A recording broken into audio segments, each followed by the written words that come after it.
앞당기기 위해서 당사자가 다툴 권리를 박탈하는 측면이 있는 겁니다. 탄핵은 기본적으로 법령의 중대한 위반이 있을 때 이걸 따지는 절차입니다. 법에는 여러 가지 규정이 있어서 단순히 지키지 않더라도 권유하는 수준이 훈시 규정도 있고, 강행 규정이라고 하더라도 효력을 부정하거나 과태료 같은 경미한 위반 사안을 다루는 법도 있습니다. 그리고 그 중에서 아주 중요한 규정을 어기면 형사처벌까지 가능하도록 한 것이거든요. 근데 형사처벌이 가능한 범죄를 저질렀다라고 해서 버젓이 탄핵소추문에 결의를 올려서 탄핵소추를 해놓고 이제 와서 처벌 규정이 없는 다른 법 규정만 판단한다면 이것은 최초 탄핵소추할 때 판단 요소가 완전히 달라진 것입니다. 특히 대통령의 행위가 내란죄 등 형사소추할 정도의 큰 법률 위반을 했다라고 민주당에서 주장을 해왔고 국민들께 그렇게 설명을 해왔어요. 한 달 내내 내란죄 관련된 얘기만 들어왔습니다. 모든 것에 대한 내란죄 관련된 주장들이 난무했는데 이제 와서 뺀다는 것은 설득력을 갖기 힘들다고 생각합니다. 더군다나 저는 좀 우려하는 것이 헌법재판소에서 문재인 대통령이 임명했던 재판관 두 분의 임기가 4월 18일이면 지나갑니다. 근데 재판 일정이 재판관의 임기에 맞출 수는 없는 것이죠. 근데 지금 보면은 어떻게든 탄핵소추문의 법적 쟁점을 줄이려고 하는 것처럼 보여지는 부분들이 있습니다.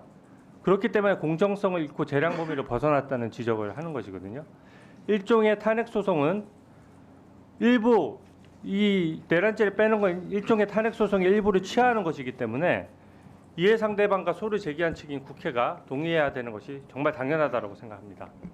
그리고 제일 큰 문제는 헌법재판소와 이게 탄핵소추 대리인단 간에 사전 교감이 있었다는 정황이 있다는 겁니다.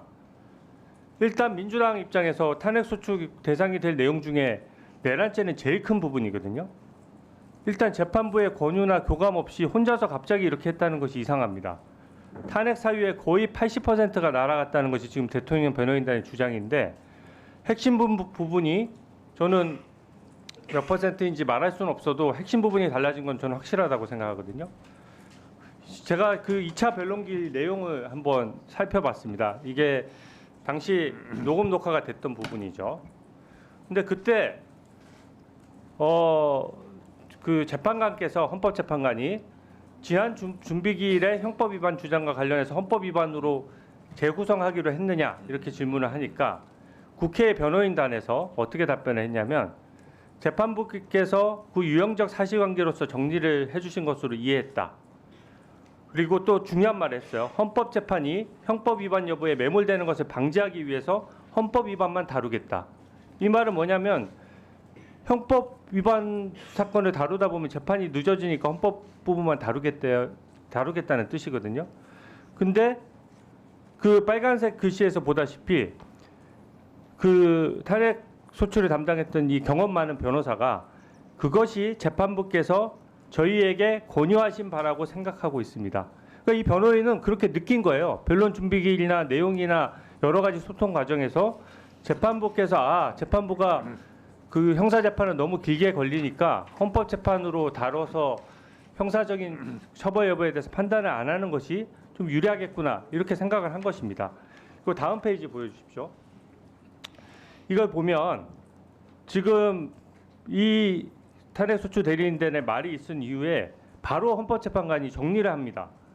개헌과 관련한 일련의 행위가 내란죄, 직권남용죄, 특수공무집행방해죄, 형법상의 범죄에 해당한다는 주장은 철회한다는 그런 취지냐고 바로 확인을 하니까 또 탄핵소추 대리인단에서 지금 사실상 철회한다는 주장입니다라고 해서 바로 다 정리를 하거든요. 저는 어떤 식의 소통 방식이 있었는지 몰라도 이게 지금 탄핵소추문의 핵심 내용이 형법 위반이고 그게 탄핵소추 대상자의 형사처벌, 쉽게 얘기하면 감옥 갈 사안이라고 국민들께 설득해서 탄핵소추 결의문을 받은 것 아닙니까? 그래서 이 부분에 대해서는 헌법재판소가 판단을 해야 되겠지만 헌법재판소 주석서나 기존 법리에 따라 충분히 판단할 수 있거든요. 그래서 이 부분에 대해서는 확실하게 그 입장을 밝혀주시기 바랍니다. 이 부분에 대해서 특히 탄핵 소추에 대해서는 국회가 새로 결의를 해야 된다고 저는 보여지는데 어떻게 생각하십니까? 지금 그 의원님께서 잘 아시다시피 지금 이루어진 보여주신 것은 공개된 그 준비기일에서 다 오고 간 내용들이고요. 그리고 그 심판이 공정하게 이루어져야 된다는 원론적인 말씀은 당연히 드리고요. 그리고 지금 이제 말씀하신 부분에 대한 최종적인 결론은 재판부에서 물론 할 것이기 때문에 이제 그 부분은 좀 지켜봐 주실 것을 당부드리고 싶고요. 그리고 그 청구인 측하고 재판부의 권유에 따라서 이제 청구인이 저런 것을 하였다는 그런 주장은 그것은 절대로 사실이 아니기 때문에 그 점에 대해서는 그 의심을 좀 거두어 주시기 바랍니다. 예. 그리고 저것은 이제 그 청구인들이 주장을 어떻게 얘기하는 것은 청구인이 하는 것 아니겠습니까? 그래서 그 말이 나오는 과정에서 나온 걸로 알고 있고요. 그리고 방금 그 의원님께서 말씀하신 그러한 모든 주장은 피청구인 측에서도 그 개진하고 있는 것으로 알고 있습니다. 그리고 이 문제가 상당히 논란이 되고 있고, 그리고 지금 말씀하신 부분이 심리에 굉장히 주요한 부분으로 지금 다루어지고 있거든요. 그래서 그 부분에 대해서는 최종적인 판단이 재판부에서 나올 때까지 좀 지켜봐 주시기 바랍니다. 네, 주진우 의원님 질의 과정에서 저와 관련된 부분이 있기 때문에 신상 발언 겸 제가 하겠습니다. 제가 오전에 내란 국제특위에서 제 이름을 거명하면서 재판부와 교감이 있었다는 식으로, 그래서 그렇게 되면 국민적 의구심이 들지 않겠냐는 주진우 의원의 발언을 제가 생중계를 통해서 보았습니다. 사전 교감이 전혀 없었습니다. 그리고 헌법재판소 재판관들 어느 누구하고도 제가 만나거나 전화 통화를 한 사실이 없습니다.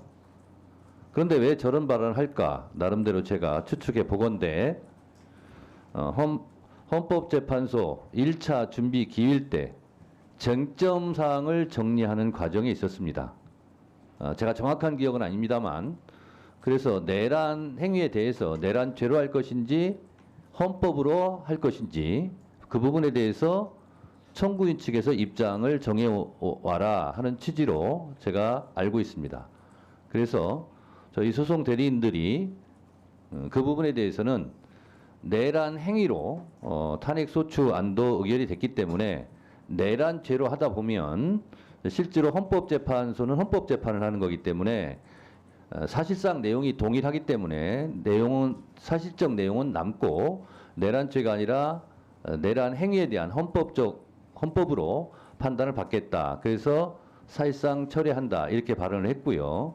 권유라는 말은 왜 썼을까 제가 생각해 봤는데 1차 준비 기일 때 그런 헌법재판소 재판관들과 우리 소송 대리인 간의 대화를 비춰보건데 그런 부분을 어떻게든 헌법으로 할 건지 내란죄로 할 건지를 정리를 하는 게 좋겠다, 쟁점 사항을.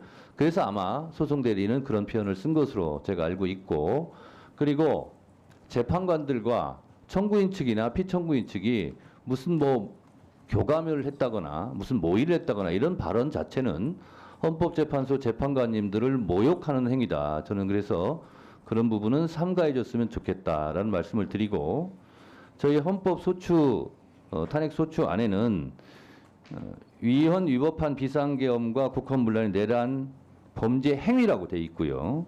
두 번째로 법률과 헌법과 법률 위배 행위 이렇게 되어 있습니다. 그런데 이것을 1차 준비기일 때 우리 헌법재판소 재판관님들께서 준비기일 그때 우리 청구인 측과 얘기하면서 쟁점을 4가지로 정리를 대략 했습니다. 1. 계엄선포, 2. 계엄사령관 포고령 1호 발표, 3. 군경 동원 국회 봉쇄 진입, 계엄 해제 요건 등 국회 활동 방해, 4. 군대 동원에 영장 없이 선관위 압수수색. 여러 4가지 쟁점으로 쟁점을 정리를 한 겁니다. 자, 이 부분은 청구인 측에서 하고 싶다고 되는 것도 아니고 헌법재판소 재판관들의 판단에 의해서 쟁점은 이걸로 할 것인가 이렇게 합의를 해가는 과정이고 청구인 측이 요구한 대로 헌법재판관들께서 다 들어주는 게 아니지 않습니까? 그래서 이런 부분은 1차 준비기일, 2차 준비기일을 잘 보시면 의심할 여지가 1도 없다. 저는 이렇게 생각하고 주진우 의원께서 정청래 의원이 무슨 교감이 있었다 이런 식으로 얘기하는 것은 앞으로 자제해 주시기 바라고 그것을 만약에 주장하시려면 면책특권이 허용되지 않는 밖에서 하시기 바랍니다. 바로 제가 허위사실 유포로 고발하도록 하겠습니다. 자, 그 다음 질의하겠습니다. 협박이 아니라 권유입니다. 권유. 박균태 의원님 질의하세요. 우리 주진우 의원님 발언과 관련된 그 영상을 한번 보시겠습니다. 헌법재판소에서 변론 준비기일 때 모습이 담긴 내용인데 직접 한번 보여드리고 싶습니다. 영상 좀 틀어주십시오. 네, 그렇게 하겠습니다. 그리고 지난 준비기일에 형법 위반 주장과 관련해서 헌법 위반으로 소리 좀 키워주세요. 재구성하시기로 하셨지요. 네, 그렇습니다. 그거에 대해서 말씀을 좀 해보시겠습니까? 네, 재판부께서 그 유형적 사실관계로서 정리를 해주신 것으로 이해를 했고, 그래서 그 사실관계로서, 그러니까 형법을 위반한 사실관계와 헌법을 위반한 사실관계가 사실상 동일합니다. 그래서 자칫 이 헌법재판이 형법 위반 여부에 그 매몰되는 것을 방지하기 위해서 헌법 위반 사실관계로서 다룸으로써 또한 주장함으로써 헌법재판의 성격에 맞는 주장과 입증이 이루어질 수 있도록 하기 위함이고 그것이 재판부께서 저희에게 권유하신 바라고 생각하고 있습니다. 그러면은 계엄과 관련한 일련의 행위가 내란죄, 직권남용죄, 특수공무집행 방해 등 형법상의 범죄에 해당한다는 주장은 철회한다는 그런 취지신가요? 사실상 철회한다는 주장입니다. 그리고 헌법 위반의 관점에서 한정해서 판단을 구한다 이런 취지고 네, 그렇습니다. 사실관계는 그대로 가져가고 그대로 가져갑니다. 네. 그 형법 위반 부분은 형법상의 범죄에 해당한다는 부분 주장은 철회한다는 것이고요. 예, 됐습니다. 이렇게 정리하겠습니다. 우리 저 헌재 사무처장님, 예. 지금 저 변론 준비기일 준비 과정에 뭐 문제가 있습니까? 저 보신 그대로입니다. 예. 결국은 헌법재판소 탄핵법정은 결국은 고위공무원의 헌법질서 위반 여부를 확인하는 헌법재판법정이고 파면 여부를 결정하는 행정법정이지 개별 범죄의 성민 여부를 따지는 형사법정이거나 처벌의 형량을 결정하는 그런 법정은 아니지 않습니까? 맞습니까? 지금 보신 바와 같이 그대로 이게 제 말이 맞는 이해해 거 주시면 맞습니까? 형사법정이 아니고 헌법법정이라는 것. 그러니까 탄핵 심판을 하는 맞습니다. 헌법재판소 법정입니다. 그 탄핵소추 대리인들은 이 건에 대해서 탄핵소추 의결서 원안에 아무런 변경을 가한 적이 없습니다. 근데 마치 이미 조작해 온 것처럼 얘기하는 세력들이 있습니다. 그리고 탄핵소추 사실관계에도 아무런 변동이 없이 그대로 유지되고 있습니다. 탄핵소추 의결서에 기재되어 있는 유언적인 비상계엄 발동 그리고 헌법기관 점령 등 내란 행위의 그 사실관계 그것도 모두 심판 대상이 되는 것 맞습니까? 그 안에 기재된 그대로죠. 그러니까 지금 보시다시피 심판이 진행되고 있고요. 그러니까 국회에서 제출된 의결서를 변작을 하거나 그 내용에 변화를 준 건 아니지 않습니까? 뭐 그런 얘기는 저는 못 들어보셨죠? 들어봤- 예. 예. 그리고 결국은 사실관계가 모두 그대로고 원안도 변경된 바가 없고 다만 법적 평가와 관련해서 헌법 위반 중심으로 법리를 재구성하겠다는 그런 내용인 것이지 어떤 그 형사법정에서 다룰 내용을 굳이 여기서 주장하지 않겠다라고 하는 이 내용 쉽게 말하면 소송을 재판의 성격에 맞게 효율적으로 운영하겠다는 그런 내용인 것입니다. 아주 훌륭한 소송 수행 방식인 것 같은데 이걸 가지고 트집을 잡는 것이 말이 될까요? 어떻습니까, 처장님? 지금 그 문제에 대해서 그 피청구인 측에서 그 피청구인의 입장을 이야기하고 있고요. 그래서 그 부분과 관련해서 재판부에서 판단을 하실 걸로 알고 있습니다. 지금 국힘의 권성동 원내대표가 이걸 가지고 중점적으로 문제를 제기를 하고 있는데 그분이 법사위원장 시절에 박근혜 대통령 탄핵소추를 추진하면서 탄핵소추위원으로서 지금과 똑같은 방식으로 오히려 더 강한 방식으로 업무를 추진한 적이 있었고 헌재가 파면 결정을 인용을 했던 그런 전례가 있습니다. 그거 알고 계십니까? 전에 이루어진 사건. 예, 박근혜 대통령 사건인데 이와 똑같은 전례가 있었다는 것. 뭐라고 제가 말씀드리지는 않겠습니다. 이 전례가 있다는 건 알고 계시냐고 질문드리는 겁니다. 이번 사건 이 전례 모르고 계십니까? 과거에 이 똑같이 했던 전례가 있다는 사실을. 지금 의원님 무슨 말씀이신지는 제가 잘 이해하겠고요. 지금 현재 이게 진행되고 있는 아니, 사건과 계획을 관련된 우리 사안 처장한테 묻는 것이 아니고 예. 박근혜 대통령 때 권성동 원내대표가 지금과 똑같은 방식으로 업무를 처리했던 그 전례 이걸 알고 계시냐고 사실관계를 묻는 것입니다. 법률가시기 때문에 지금 그런 이게 다른 사건 아닙니까? 다른 사건에서 제가 거기에 대해서 가타부타 뭐라고 아니, 말씀드리는 전례가 건 있는 것을 있다고도 말씀도 못 적절하지 하십니까? 않은 것 같습니다. 이해해 주십시오. 아무리 피청군 측의 그런 그 공세가 두려워도 하실 말씀은 객관적으로 하시면 되는 거 아니겠습니까? 지금 객관적인 사실에 대해서도 다툼이 있는 상황 아닙니까? 이 전례가 없었다 얘기입니까? 박근혜 대통령 탄핵 지금의 심판은 권성동이 과거에 권성동을 공격을 하고 있는데 그 내용을 모르신다 이 말씀입니까? 지금 무슨 내용으로 논의가 진행되고 있는 건 알고 있습니다. 아무튼 내란죄를 그 부정하는 세력들이 내란죄를 뺐다고 태극기 부대 앞에서는 그 태극기 모독 부대 앞에서는 또 조화라고 자랑을 하고 또 국회와 헌법재판소를 상대로는 시비를 걸고 또 심지어는 헌법재판관에 대해서 근거 없는 인신 공격까지 하는 이 태도 이건 용납할 수 없는 것 아니겠습니까? 제대로 좀 대응을 대변인을 통해서든 헌재 입장을 제대로 좀 제시를 하고 입장을 분명히 밝혀주실 필요가 있는 것 같습니다. 너무 회피적이신 것 같습니다. 공정성을 지키기 위해서 헌법재판소 노력하고 있습니다. 있는 사실만 그대로 얘기해 주셔도 될 것 같습니다. 네, 알겠습니다. 예, 그리고 지금 이 윤석열 피의자 체포 착수했을 때 주가가 올랐고 공수처가 5시간 만에 포기하고 나와버렸을 때 주가가 다시 떨어지고 경기 상황이 나빠졌던 것 우리 처장님도 알고 계실 겁니다.